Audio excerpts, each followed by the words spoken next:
All right. Well, we're gonna figure out This later is what that what was. we deserve this because we talked nicely about Rye. Jeez. In no way is this Rye's fault. We actually so welcome. This is Connect This. We're laughing because like the intro animation was let's just say not ideal. And now Kim is gone. And I'm not exactly sure what's going on behind the scenes, but we did a Building for Digital Equity episode last week, and we found that if a person leaves the studio and comes back in, Riverside wants to like force them back on stage. And so we actually had someone who finished speaking, and he kept trying to like force his way back on stage hilariously. So you know, I'll just say that like we've found that StreamYard is amazing for in the moment, and Riverside is great for after the moment, and unfortunately we can't use both of them. So we're still working our way through this. A few bugs here. I'm Chris Mitchell at the Institute for Local Self-Reliance. We're gonna have a great show today, despite what you might think of the first 90 seconds. And I'm going to introduce our guests because we have a very special guest. I always introduce them last, but our not special guests start with Travis. Welcome back, Travis. That would be the least special, Mr. Mitchell. How's life in Minnesota as we're on the road here, raining down the fine Starlink satellite broadband, coming to you live from central Indiana? I'm sorry commercial, for you. Travis. Was that a commercial? He got paid. This is amazing tech, and I'm so excited to promote it throughout the entire call. I'll say that like if Travis is indeed getting paid for these endorsements, he's taking it seriously because I keep getting personal texts. It's not just for the live audience. This is his true belief. And I'll also say that Minnesota is as amazing as it can be right now. So I'm loving it. Nice. Kim, while we have you for a second, how are you doing? Kim McKinley, folks, from TAC Broadband. I don't know. I don't know. I don't know if I'm here or not. Let's just keep going. I'm glad Angela's here because at least somebody can give you guys crap while I fade in and out for the next hour. I'm on it, Kim. I'm on it. You got it. You're on it. Is this a Back to the Future situation where you're disappearing and coming back based on various probabilities? Yes.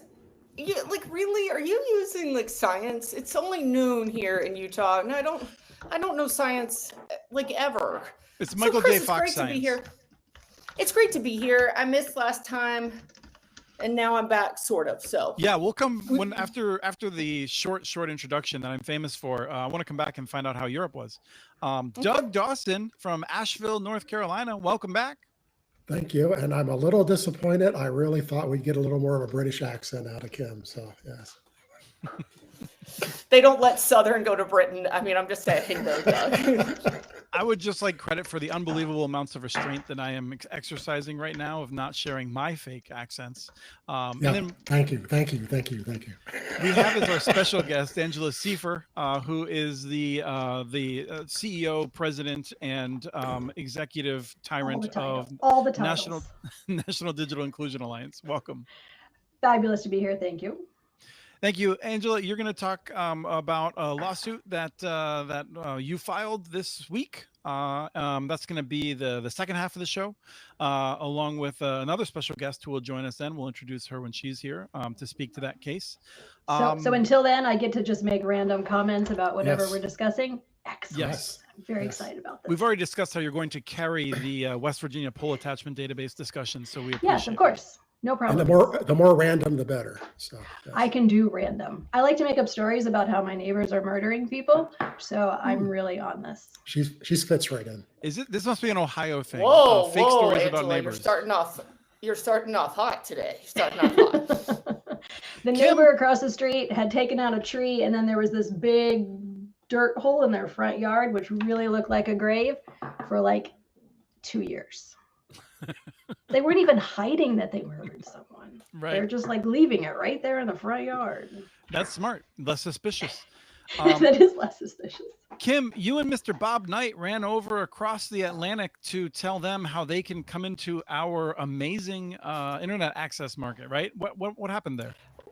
We did. We went. The lovely Terrapin folks invited Bob and I to speak at Connected Britain about how to enter the U.S. market. And after we did a good 30 minutes or so of bad jokes, it was so funny that all the people came up to us and go, I did everything when I entered the U.S. market that you just told me not to do. And it blew up in my face. And I was like, yeah, like you guys, the nice and sweet Brits, sometimes do not know how kind of gritty and we are here in America. But what I did find fascinating about Connected Britain, and I've heard the Terrapin people say this to me over and over again, is that theirs is more of a technology conference and we are still like in the ditch digging phase.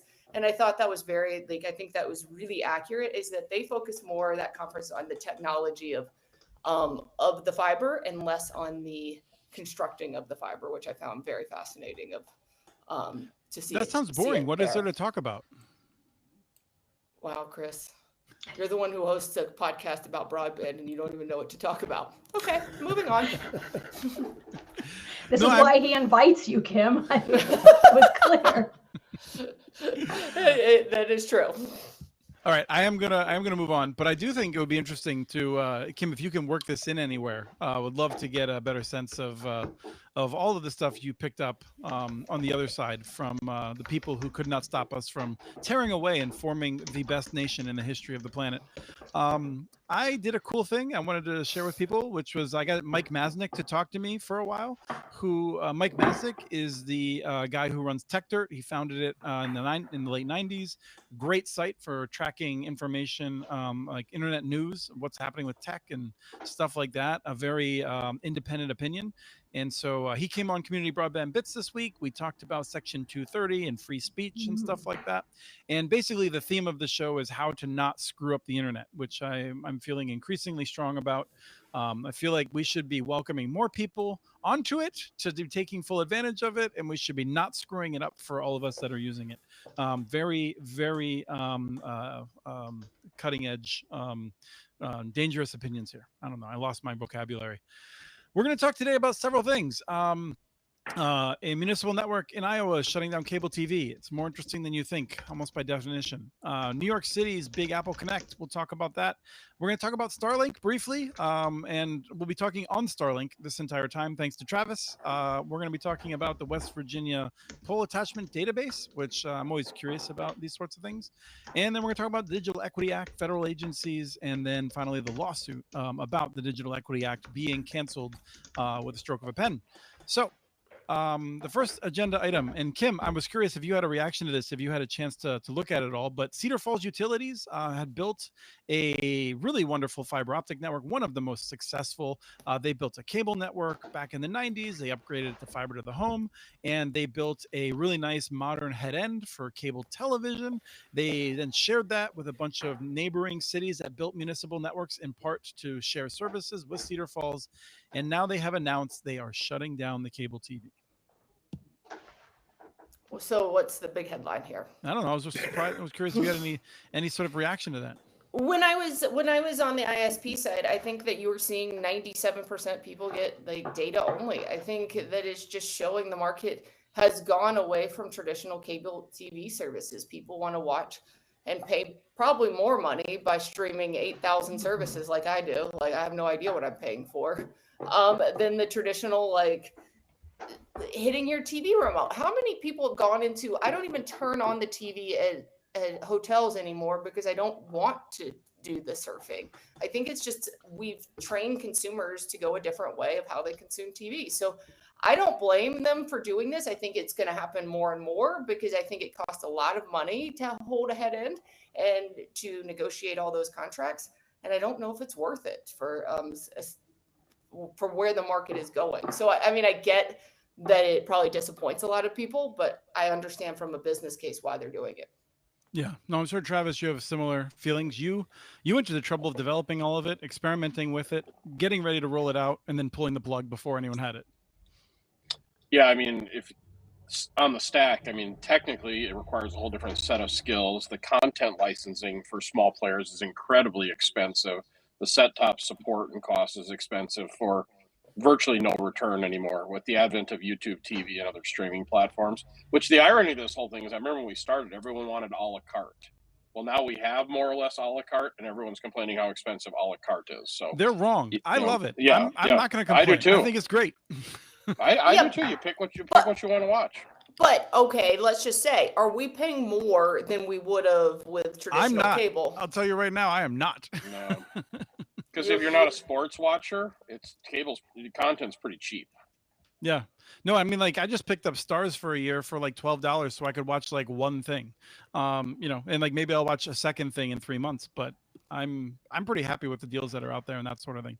My 15-year-old only watches YouTube. She has no interest in anything that's like professionally crafted and is perfectly happy. Like she never asks for particular platforms because she's like, nah, everything I need is on YouTube. My God, it's so weird too. Like, Doug, I'm not going to keep ignoring you, but sorry, if everyone's seeing Jillian, she's going to be backstage. Riverside, like I said, has this thing where like you're forced to come on stage if you come through the door. So Jillian, we'll throw you back and bring you forward when we're all set.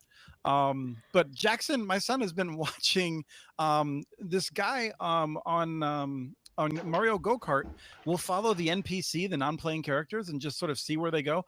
And these are like 20 and 30-minute videos of him doing commentary. And I'm just like, and I'm sure one of them was interesting, but he just keeps watching different ones. Like it's unreal. Yeah, no, often they're not very good. I like it. What she watches now at 15 is better than what she was watching at 10. But still, that's all she was interested in at 10. And you watch a little bit and you think, this is shit entertainment. I don't know what is attracting you to this. Doug, I assume that you're just watching never-ending concerts of the Grateful Dead on YouTube constantly, so you're not even familiar with television.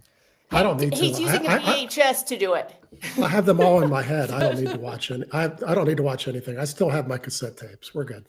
But no, please about half. Tell me you do listen to it on cassette tape still. Do you really listen to your Grateful Dead on cassette? When I moved from the Virgin Islands, I could not bring my cassette tapes. I literally had a box this big of cassette tapes. So yes.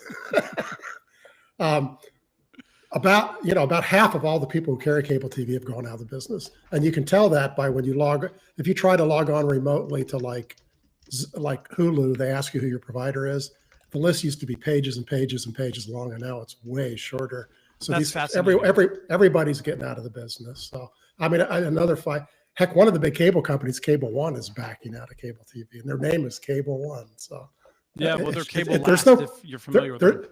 I know, but there's no profit in it. It's not profitable. So yeah, I thought it was interesting. The thing that I find interesting was that like that was really helpful for a series of municipal fiber networks who individually did not have the capacity to be able to offer those services, because there was a time, right? Travis talks now about how he thinks the triple play is the future, right? The mobile game along with internet. I don't even know why it's a triple play. What's the triple play? Yeah. Double play. It's a double play now. So like, but it used to be the triple play of like telephone, internet access, and cable. And like that was 10 years ago. That was like, it was essential. And now it's totally different. I think it's interesting. Angela, did you have anything else? No, I was just offering the double. Oh, thanks. I thought she was giving me the peace sign. I was for you, Doug. It was all Thank for you. Thank you. You're welcome. It's been 3 years since, or I think it's been 3 years. That's how long the deal was, since New York City created the Big Apple Connect, and we made fun of them because the genius mayor of New York City, who turns out to be super corrupt, this is really shocking, was that rather than encouraging people to use the American or the Affordable Connectivity Plan, the city of New York would instead spend $90 million to have people get internet access cheaper from the cable monopolies.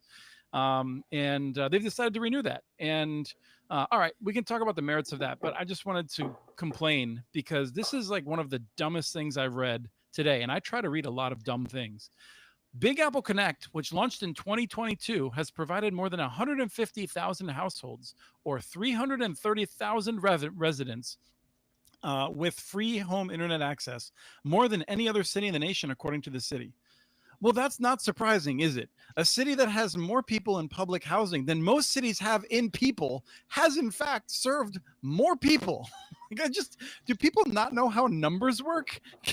This is like such a dumb metric. This is like the whole thing about like, oh, like China has more farmers than anyone else. Obviously, they must do it best. Like, no, you just don't know how numbers work. Like, yeah, they have more people. Like, this is ridiculous. So I wanted to share that. I hate that sort of thing of like someone who desperately needs to pat themselves on the back, finds a ridiculous way to do it, and nobody calls them on it. So I'm here to call them on it. Well, I got to call you. I've done it. I have to call you on it now. India has more farmers than China. So let's just get, I got to call you here. I appreciate that. But Doug, tell me what you think about Big Apple Connect. Well, it's not free. The city's paying the bill. The city's paying the cable company for broadband. It's nice that they're doing that for the folks. But remember, what you didn't say was they had a plan to actually build their own fiber network, and they could have done it for free for real. So they're spending a whole lot of money they don't have to spend. So no, they're on the order. They're spending like $150 million, $180 million on this, and that's a significant chunk. I mean, like to do the really aggressive version of their plan, it would have been more costly. Yeah. But like this is just throwing money away. Yes. So it's very frustrating. Travis, I don't know if you have a quick reaction.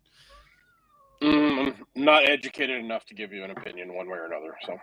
That was I would call that a 1/3 of the way rant. We're gonna loop that though. Yeah, I would think that he was a rant. I was thinking that was a solid rant about numbers.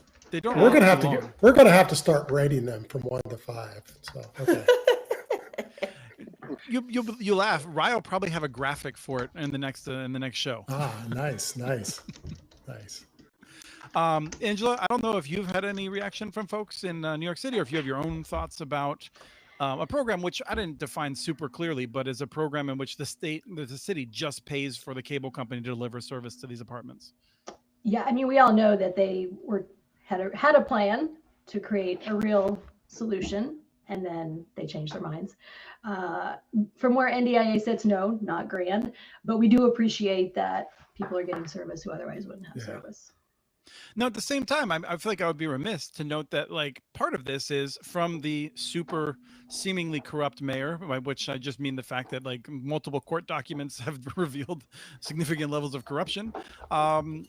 We have a situation in which they are forcing out free internet access from some of these buildings, right? There were services provided, including by the charter communication workers from the charter cable company who were terminated in a labor dispute, who then went on to create, I believe it's called the People's People's Production House or something like that. I forget exactly. Something, yeah. Yeah, like, and they have their internet access provider, and they were focused on providing a free service and very low cost service to a number of these buildings. They've been forced to shut down by this mayor so that they could instead spend money on a service that, according to some people, is worse.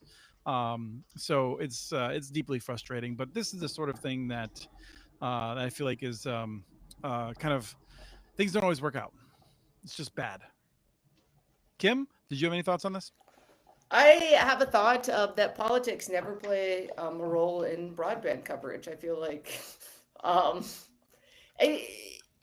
I think this is where it gets really fishy of like, I mean, Angela, we've talked about this privately, but it's like urban centers, you want to get these people connected, but there's like the city paying for it. If the city's paying for it, then it gets more like fishy and people try to get their PR statements in here. It's a little too self-serving in so many aspects of this.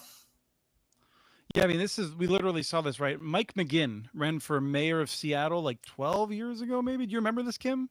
Oh, it was 15 No, or I'm 20 only years ago. I'm only like 20. I don't remember this, but thank you, Chris, for asking. It was 15 to 20 years ago, Chris. It was a long time ago. I just Yeah. imagine Kim applying makeup for the first time with a little compact in her car, and like on the radio is a discussion about Mike McGinn's making municipal broadband a part of his platform. That's Seattle. exactly what was happening. I'm That's pretty what I sure. was I'm pretty listening sure at 15 she was your youngest listener to your podcast.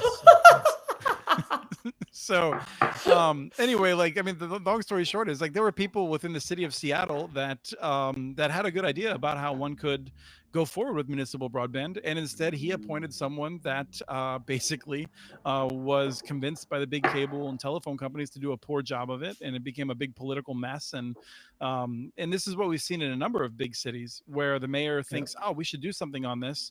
And mayors often think we have to do something big. We can't do something small and successful. We have to do something huge and risky because that's the only way I'll be governor. And the result then is that they do something big with people that don't have experience, who are just trying to play the politics of it, and it goes poorly. So that's what happens. You're right, Kim. It's super political.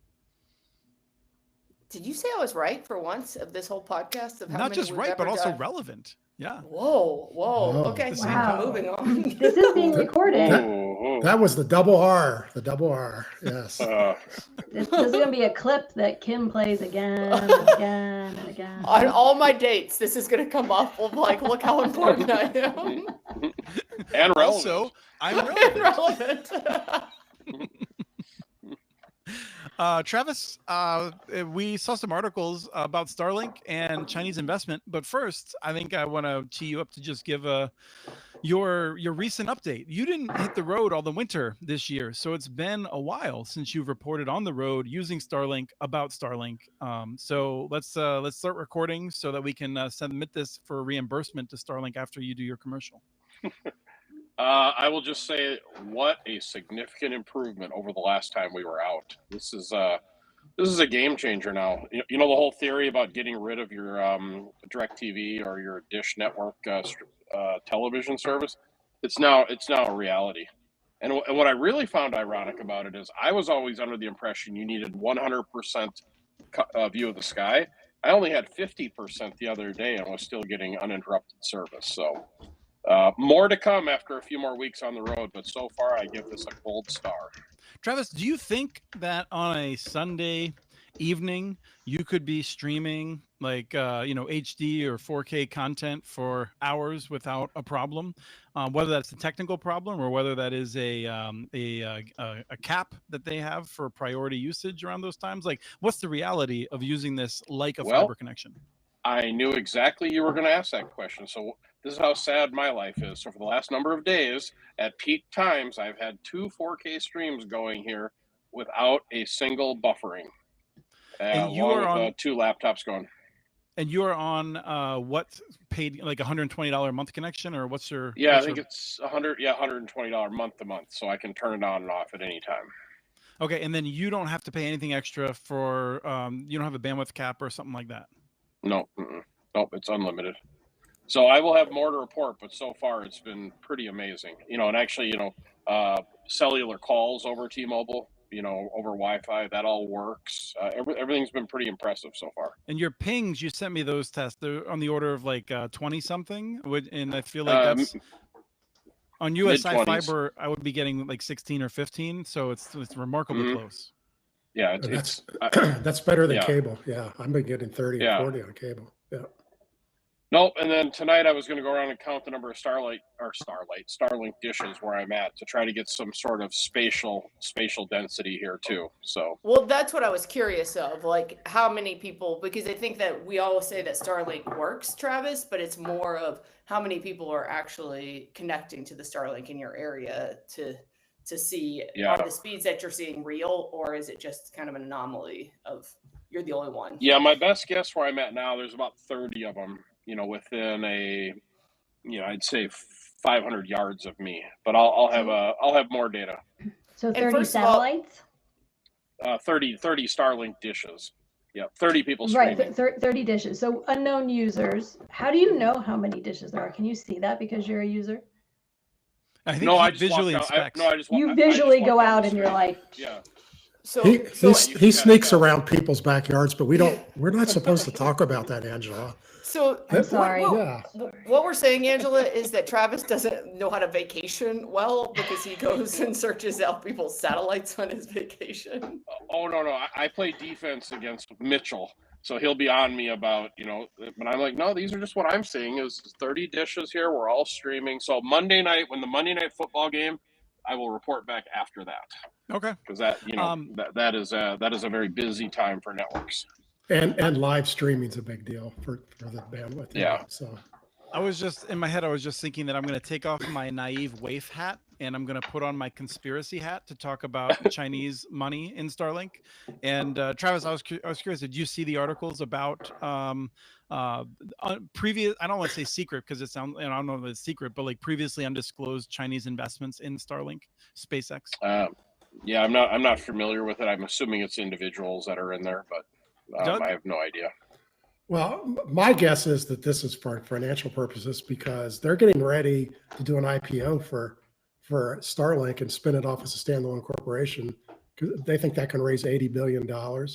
And so, because they're still not, even though they're profitable, they're still not self-funded. So, and so they have, so, if they do an IPO, I think those guys are in there to make money on the IPO. Now, whether that's individuals or is there even such thing as a rich individual in China who's not got government ties? I have no idea. But whether it's nefarious or not, you don't need investors in there. If Elon Musk wanted to share stuff with the Chinese, he wouldn't need investors to do that. Well, that's my concern. That's my theory. Yes. If you remember, and I know this is dangerous to go back and recall what people said, but Elon Musk, prior to purchasing Twitter, said that he was a free speech absolutist. And then he came on, and before he began sort of, let's just say, violating any kind of free speech warrior kind of mentality, Erdogan from Turkey was like, hey, Elon, on Twitter, there's people saying bad stuff about me. Could you get rid of it? And Elon's reaction was to say, yes, absolutely, right away, sir. And then people asked him about it, and he was like, well, I can't force my views on other people, kind of thing. And for a lot of us, we felt like we're worried about China, right? China's doing this with the NDIA, with others, and I realize that I'm dangerously close to not talking about broadband anymore.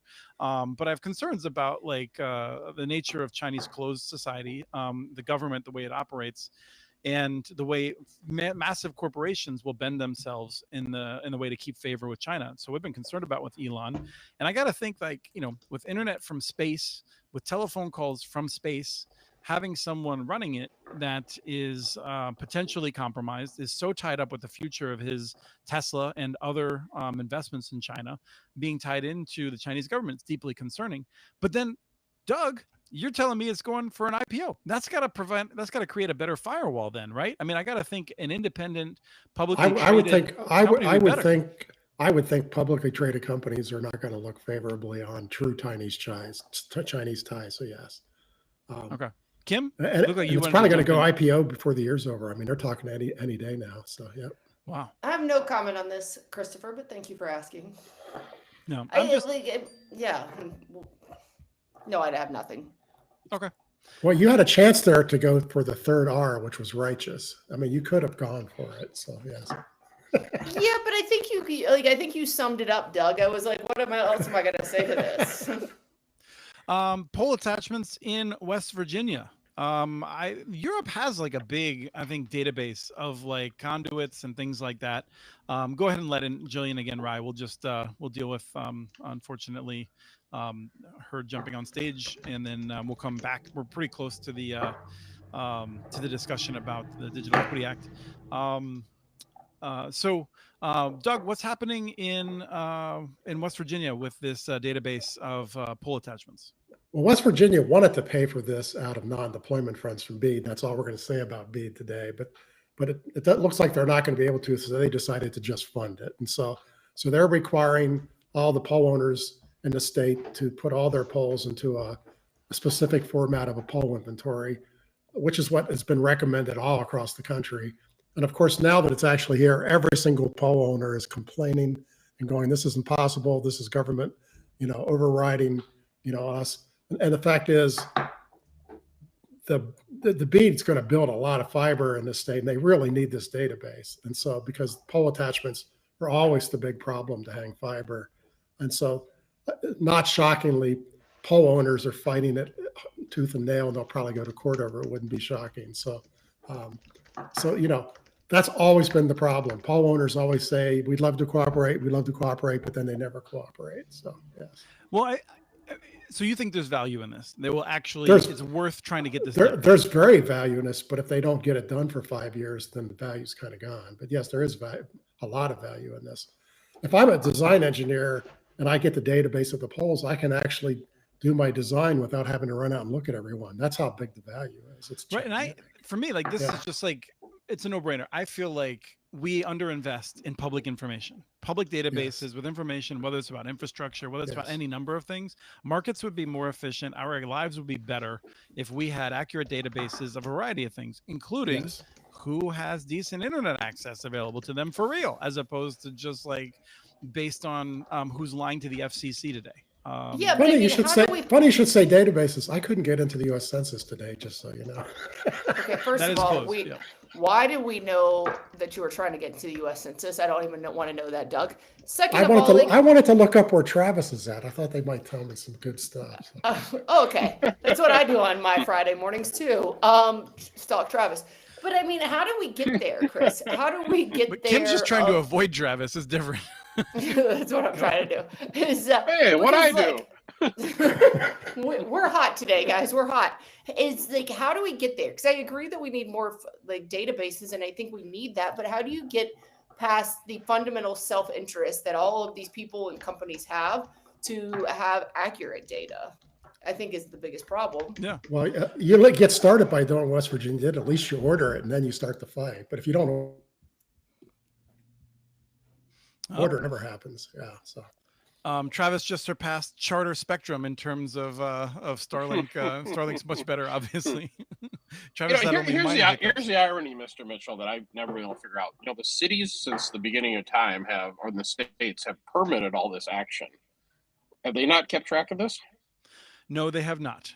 And okay, just want to make sure. No, you're right. Yeah, that's a good point. Cities could be tracking this. And they'd be a neutral because everybody has to permit everything. So why aren't they? I mean, what is the fundamental reason why they aren't? Is it just because they just were never told to, or they just kind of didn't even think about it? Now remember, a lot of these poles were put in first time 120 years ago. They don't keep track of every time they upgrade or replace one. They're not really tracking that kind of information. No, that's right from a practical point of view, Doug. But also, I do feel like anytime people do a poll, anytime people file permits and things like that, they could be collecting this information. I think they don't have an IT system that would handle it, and they have no idea how to develop it or why it would be valuable. Right. Well, I always find it ironic because they're supposed to be the guardians of the public right of way, but yet they don't. Any of the cities, they don't track anything that's going on in the public right of way.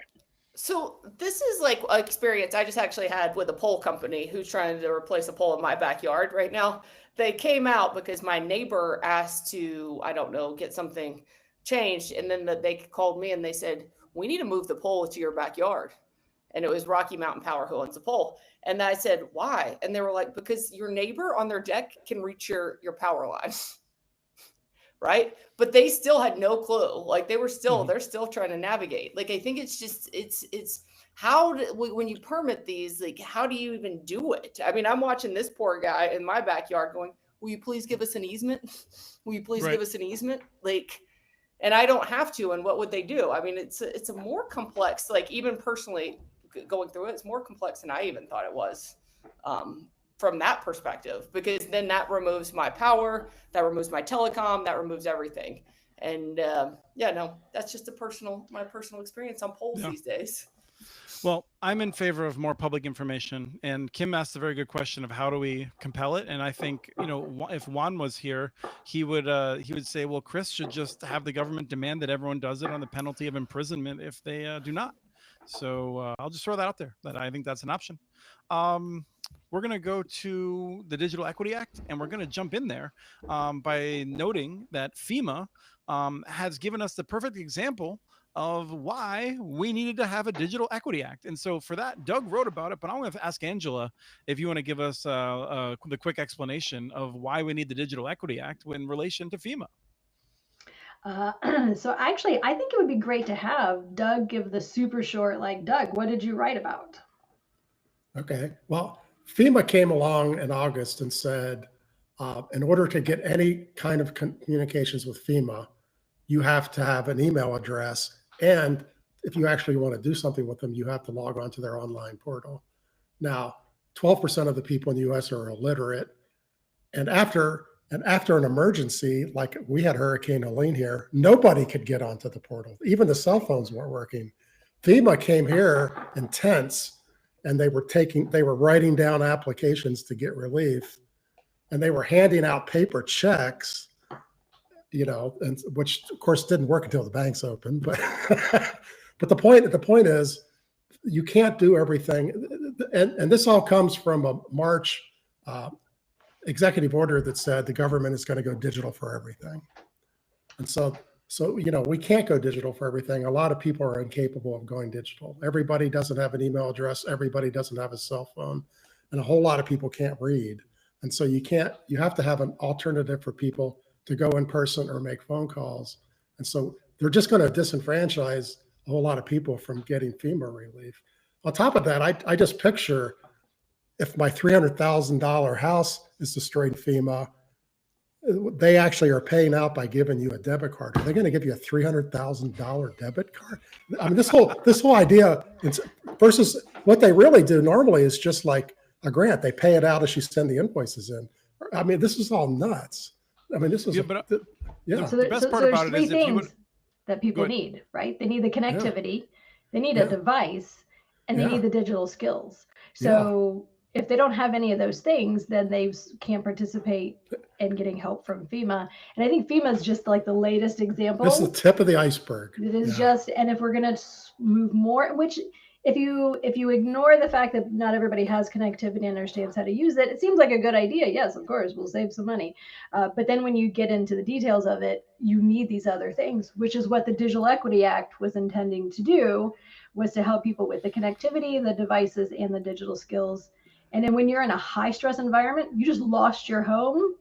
The last thing you want to be is like, yes, let me learn how to set up an email address. Well, and you'd be like, F you, man. Angela, like, why do you think, from your perspective, that do you think that it's just naive that they think everybody has the digital skills? Yes, it is completely naive. It's because I mean, this is common, right? We think people are like us. I think people live because that's my world, it's my bubble. And so if everybody around you has connectivity and digital skills, which is not true.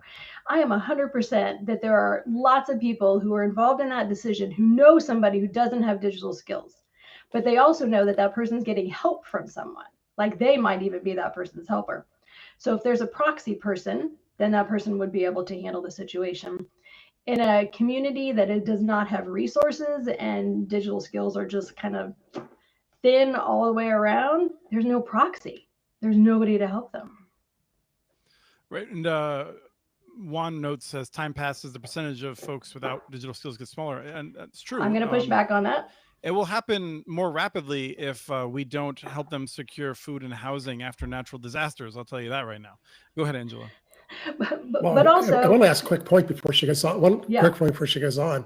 Have any of you ever used the government portal? They're hard with skills to use. You get in them, and I get lost in them. They ask ridiculous questions you don't know how to answer. And they're not user friendly, right? So if your digital skills are thin, then you're already challenged by it. But I think it's also important for us to recognize we may have a lot of folks may have basic digital skills in terms of they might have an email address, or they might know how to get on YouTube. But then if you need to fill out a complicated form, you need to upload a file, that's when not everybody has those digital skills. And as technology keeps changing, that form, the technology behind that form is going to change also. So where you click and how you access it, it also keeps changing. So if we don't have someone to help folks with this kind of a digital navigator position, if that position isn't around, they are just not getting that form filled out. Yeah. Travis, did you want to react quick before we? No, I enjoyed that. The government portals are unbelievable at best. I was even Mitchell and I, believe it or not, we banter sometimes offline, and I just asked him if the government was closed because whoever wrote this website should be fired. It's unbelievable. So yes, but it probably costs like $200 million to write. Just so you know, probably. So that was just that was just the paperwork, the PowerPoint, right? I mean, I've talked about this a number of times. There's a woman who worked under the Obama administration, started a whole new digital some service, I think is what it is, for the federal government. They're the ones that fixed the Obamacare portals. Yeah. The Obamacare portals were first built with the old school of government IT approach, which has totally failed, utter failure, and put together a whole team that was like rapidly responding as best it could to millions, well, probably tens of thousands of government forms around the country, trying to make them more usable, and DOGE got rid of them because who cares about those people? So your old forms will be sticking around. The working forms will be delayed until we have a president that prioritizes that again. And even then, the best form does not change the fact of what Angela said, which is devices, a connection. I mean, like trying to get this information, you go to the library. I mean, you need a bunch of information. You don't know what they're going to ask you. You're going to use the public terminal. They're going to be like, oh crap, I got to go back home to get my utility bill or something like that. Like it's just we need to prioritize having people be able to access the internet wherever they are and be able to use it with devices in order to have a more efficient government, like as a prerequisite. So I don't think I need to go any further. I really want to bring out Jillian Cassell-Stiga, and then I'll find out what Kim wants later. I get that rant of 3. So that's... So Jillian is a attorney and is here to tell us that she cannot answer any questions. No, I'm just kidding. In fact, Jillian may not actually be here right now, is what I'm wondering. We don't see her. Yeah. Jillian's having some connectivity issues, actually. She tried to get on the FEMA portal and it didn't work. So and it knocked her connection just straight out. Yeah. Yeah. No, so actually, I will be the one to say Jillian can't answer that. Okay. Jennifer Polka is the name of the author that I was thinking of, the person who started a lot of this stuff. She has a Substack that I've been following. It's pretty good. Juan, interestingly enough, wrote about the FAFSA recently and how they've been trying to modernize it. So I will try to remember to highlight that article, but I'm sure you could find it using your digital skills. Angela, we're going to talk about the lawsuit, and I am curious if you can give us a sense of what happened to the Digital Equity Act. Yes, I will try to give you a sense of that. Right after the inauguration, NDIA got an award notice that we were getting $25.7 million to roll out a Digital Navigator Plus program in 13 different sites. It was very exciting. We were like, yes, let's do this. And we were going to serve 30,000 people with that. And then a bit later, a couple months later, we get a notice that that the Trump administration has canceled. So Trump first posted on social media, and then the next day we get a termination notice that our grant is no more. And we did talk about that on this show back then. We did. Yes, we did talk about that situation. And then a couple days ago, NDIA, with support from our legal team, filed in the District Court of DC that the actions were unconstitutional by this administration, and we would like the Digital Equity Act competitive grant program restored, please. Kim? First of all, I like that you put please at the end. See, I'm very polite. I'm from Ohio. We just say please all the time. Yeah, I love it. I think this is the start of many lawsuits regarding all of the BEAD stuff, and this is just one aspect of it. I think you guys are the first to come out of the gate with this. But I think it holds, in my opinion, this holds, like, you cannot release programs and then keep taking them back. We can't be the federal government that just says, hey, let's do this, let's not do this based on political motives. And I think good for you for saying this was passed into law. Let's keep it there and let's actually make a difference. But I absolutely think when the BEAD finalized awards are going to happen, I think you're going to see lawsuits as well. So I just think you guys are the first out of the gate for it.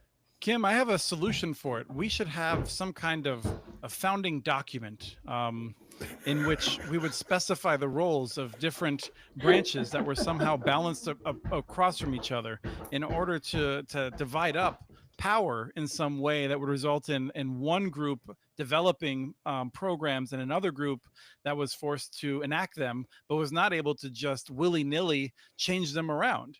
And then we could have a third group that would help decide whether or not the first two groups were acting within their lanes. It's crazy, I know. And I don't have a powdered wig, but I think people should listen to me. But like, this is, I got your joke, Chris. I mean, it was okay. It was like a rating of a 3 out of 10, but we'll keep going. It was, I mean, I worked for a government agency, you know, for 14 years. They had money that was given to them and then taken back, and they had to sue the federal government. 8 years, right? 8 years. This is the crap. Sorry, that years. Don't tell me that. Sorry. Yeah, way to go, Chris. You're hurting us right now. But they got it. You got it back. Like this, yeah. But the problem is, this is the problem. You build a plan. You like deliver on it. I'm going to say this again. Let's take politics out of this equation. You were given money, and now you're having to fight for it, and that's just not the right way to go. But now that's enough with me. Moving on. Here you go, Chris. Back to you.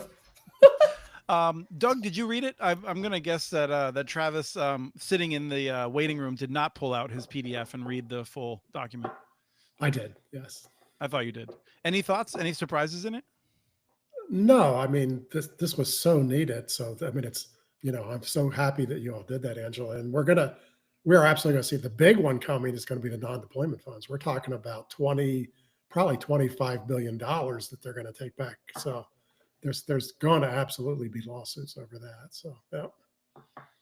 So, Angela, can you give us a sense of, I guess, like what we've lost? I mean, I do have hope that we will see. I mean, I'm not a judge or a lawyer. I mean, but I feel like it's pretty clear that this is an act that does not follow standard practice, and that would likely, at the very least, force the Trump administration to do its paperwork to reject you.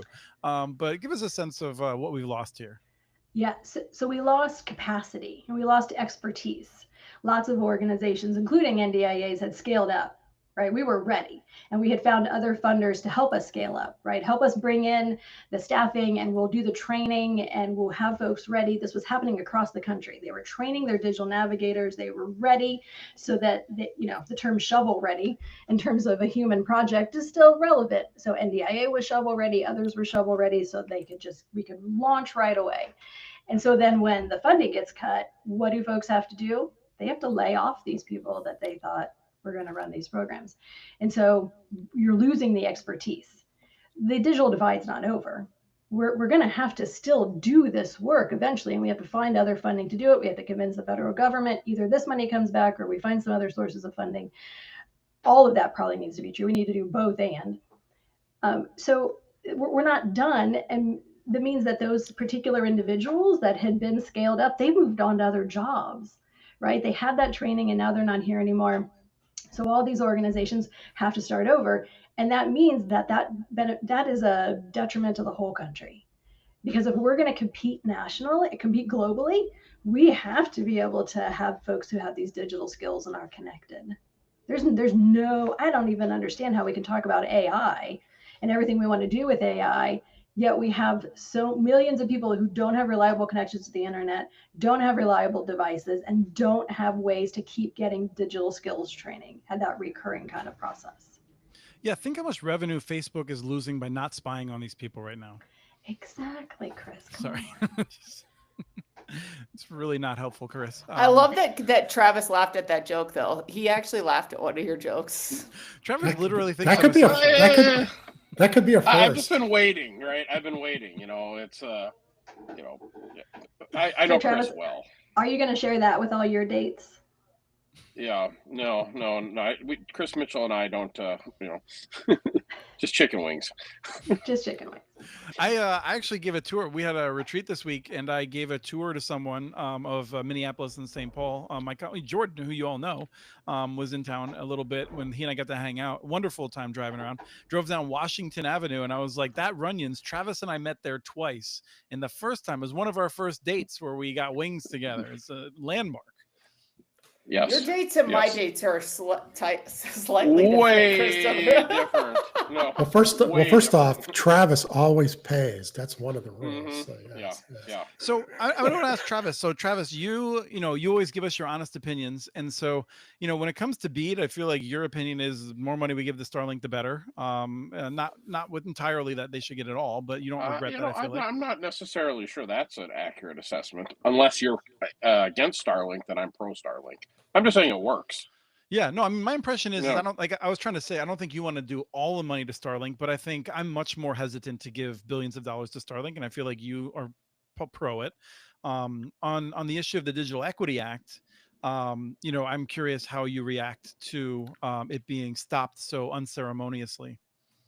Yeah, no, part of my reason I ran home here so fast to log in is I wanted to hear more about it. I'm really not that educated on it, so that's why I wanted to hear what in. And Chris, I don't just make my decisions based on political leniency. I like to listen to the facts, sir. That's funny because when I text you facts, you just seem to get annoyed. I mean, maybe it's Oh, because I follow no, them no, with no, five. I no. follow them with 5 exclamation points. Angela, Yes, I think yes, this yes. is where the adults, me, you, and Doug come into the Yes. room. That was. I do not honestly believe that that's the case. Just for the record, I try to get Travis's goat, and he tries to get mine. That's how we operate. I think Travis would agree, though, that he had people who did not sign up for service because they didn't know how to use a computer, and so I think that getting those folks trained is probably something Travis is in favor of. Right? Well, No, Chris and I, we've had that conversation 100 times, Chris. Everyone always leans on the ISP. This is the ISP needs to do more. The ISP can only do so much. If the people do not understand how the technology works or can't put the technology in their hands, they need an ISP as much as they need a horse. They just don't need it, right? It doesn't matter to them. And I think also, Travis, you've had the experience. I feel like you've tried multiple different programs and have recognized how difficult this is. Like, frankly, $2.5 billion, we needed it. It wasn't even going to be enough. Like, it was the beginning of what I think would have to be future programs. And I don't know that we have to spend $45 billion on it, but like, we would need ongoing support to be able to get good devices out there. And I feel like, in your experience, Travis, I wonder, like, I feel like you ran into the difficulty of doing this work. Yeah, no, it was tough, and the devices that they were giving were antiquated at least 3 years ago, and so it was trying to also use this old tech to try to get people excited about tech. It didn't work for us. Honestly, I always told people, let's get them into video games or something fun, because then they'll use it, and before we try to teach them how to do banking or fill out Social Security forms. And like I've told you, we always had really good luck with approaching it from Netflix perspective and not from the library's perspective. Angela? There's a new program in Ohio where they are teaching older adults how to game. And so they set up these labs and bring them all in, and they're all gaming together, and it's basically an entry point, right? And then we teach them, then they get taught the banking, and then they get taught, right, how to be safe online. But you have to start somewhere, and it's been in digital inclusion programs, we've found that that's true, and folks figure out a variety of ways. 30 years ago, we were talking about showing someone how they could find recipes online, right? Because that was exciting that you could find a recipe online, and then that would change it all for an older adult who had never been able to do that before, and then all of a sudden she's hooked, and then you get into everything else that you can do. No, you're 100% right. When we would go into senior centers, the number one request, teach me how to FaceTime. Yep, because I want to talk to my grandkids. My grandkids live across the country, and I want to be able to see them taking their first steps, which is really what every grandparent should be able to watch their grandchild taking first steps across the country. Like, if that's their situation, because that's the ties also. So it does, in fact, help the whole country for grandma to be connected to her grandkids, because then as she gets older and older, who's taking care of her? Where's her mental health? It's because she has this connection to the grandkids. Mm-hmm.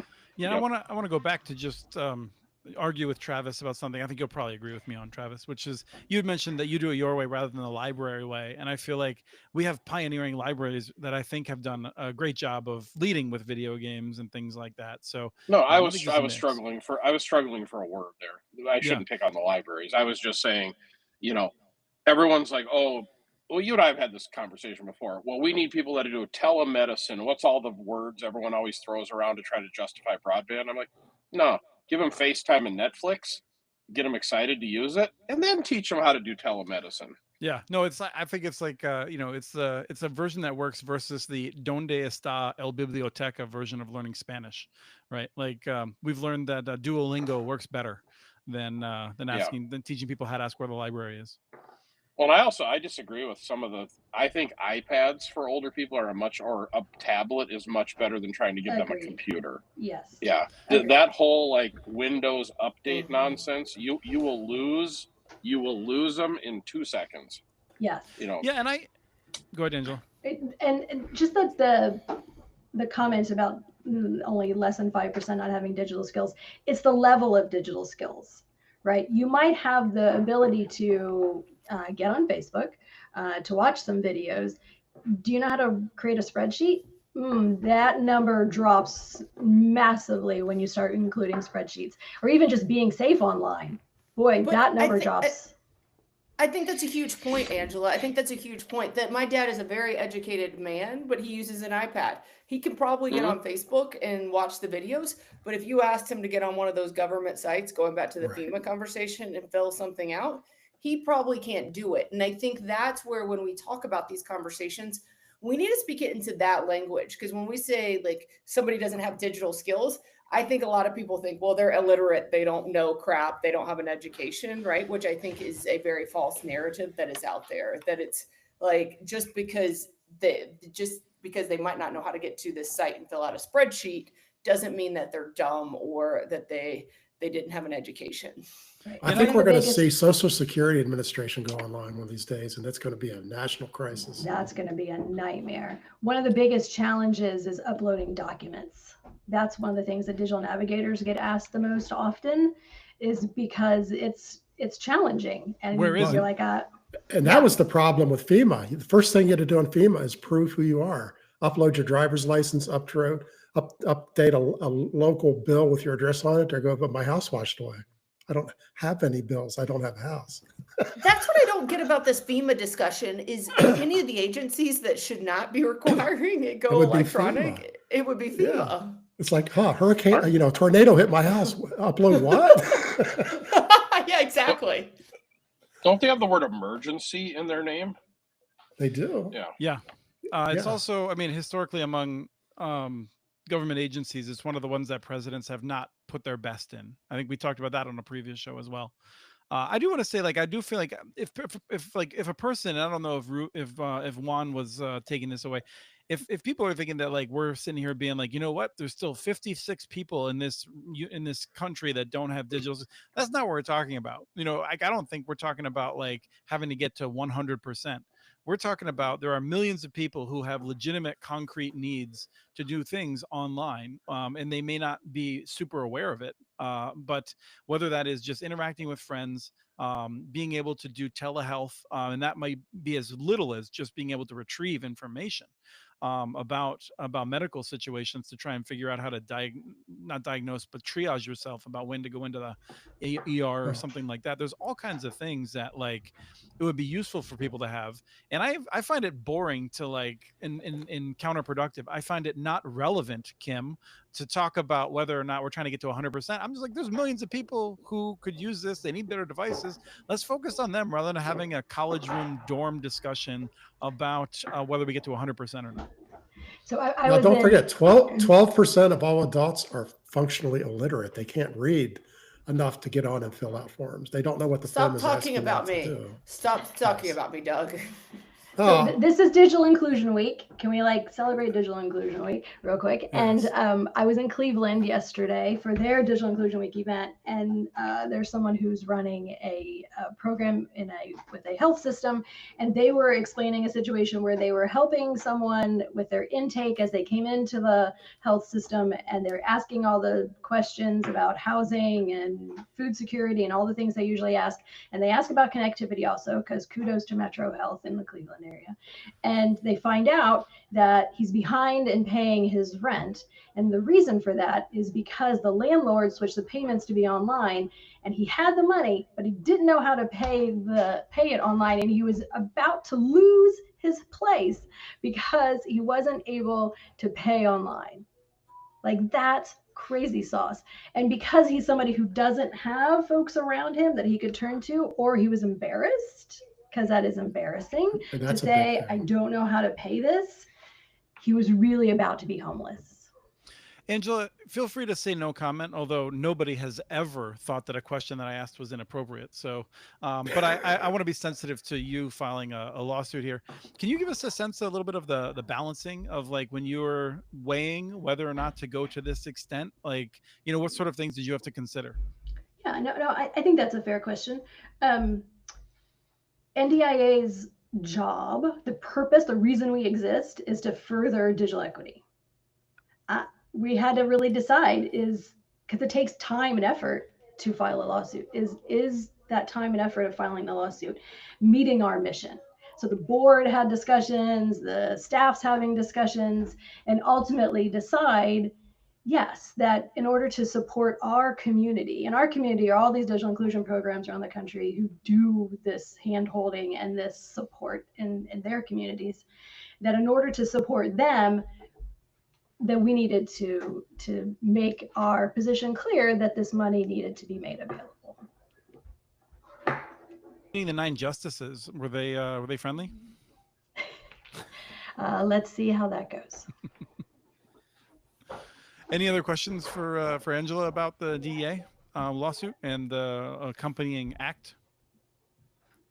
What do you think? I guess this is my perception, is that equity and digital equity, and you're on the National Digital Inclusion Alliance. Have you seen the tone of people in America, like, since the new administration has come into play? How are people handling your organization? Are you seeing some backlash on it, or? It's super interesting, Kim. We're not really seeing backlash to NDIA, and we do have inclusion in our name, and net inclusion is the name of our conference.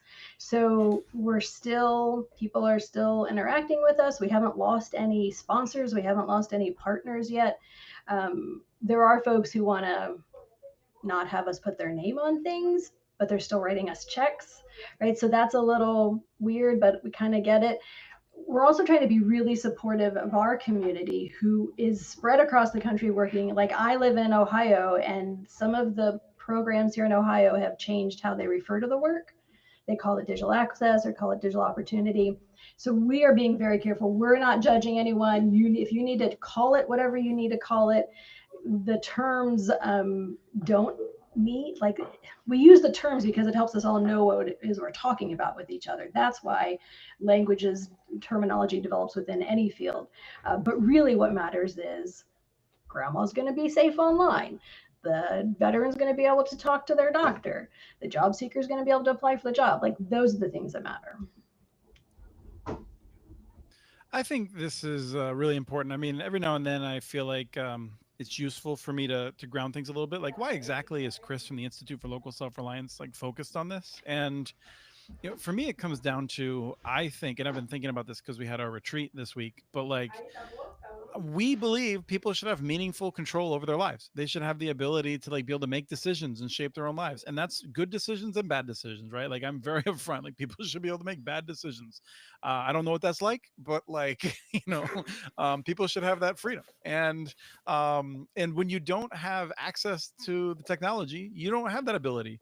And when the decisions are made in a corporate boardroom or by an executive agency that is running amok, you don't have that freedom. And so, like, we're constantly trying to figure out, like, how do we give people more meaningful freedom in the way that, like, I feel like, you know, Travis and I think fundamentally want to see people both free.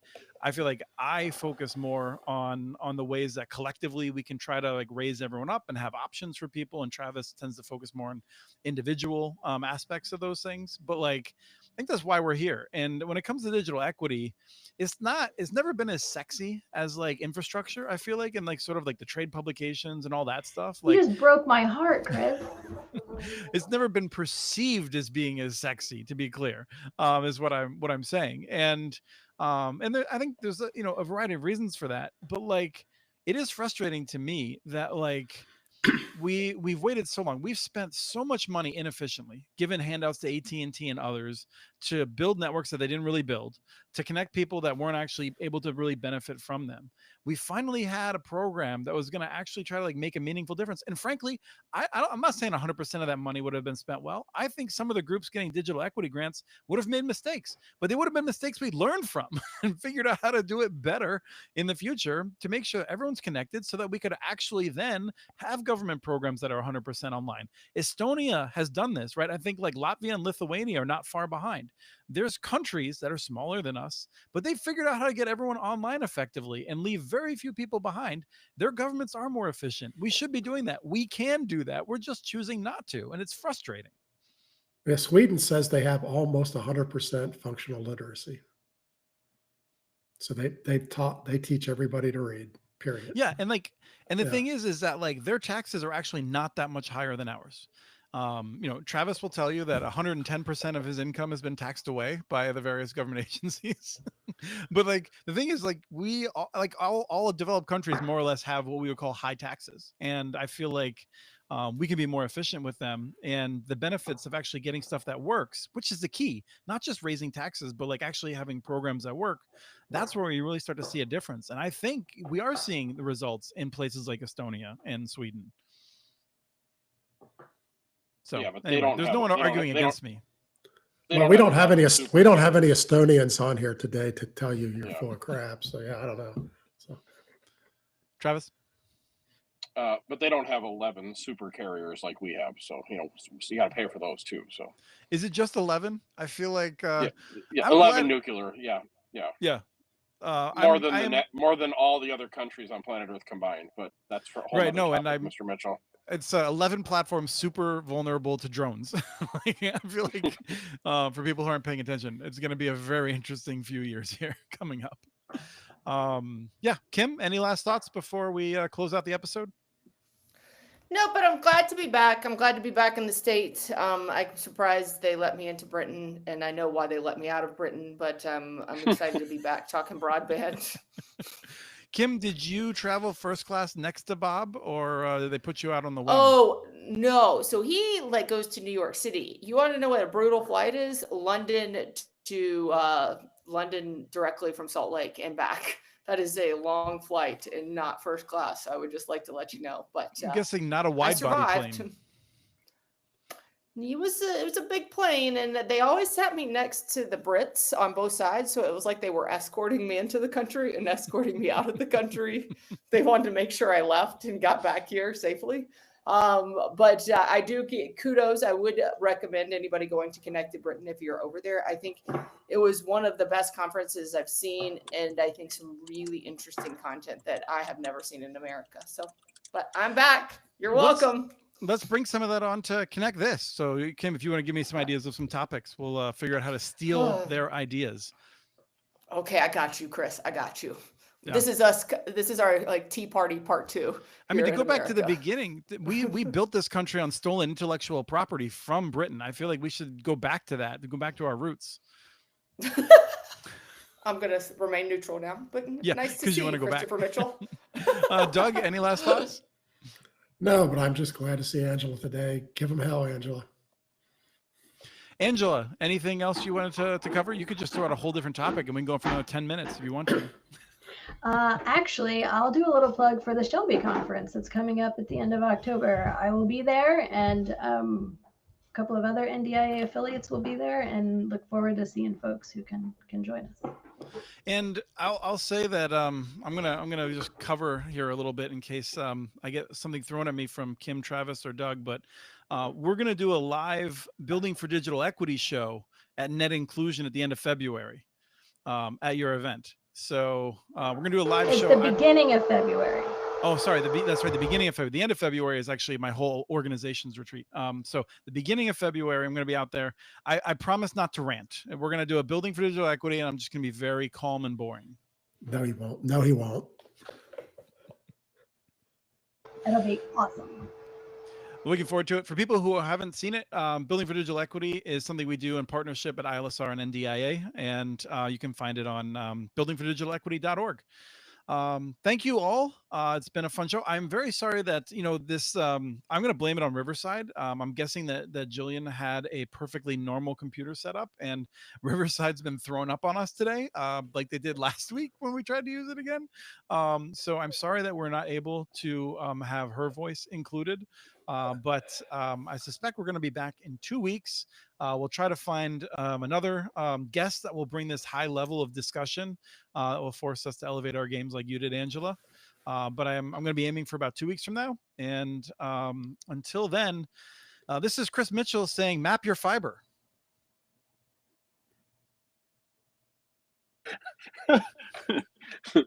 Apparently, we're not going to leave. Mitchell.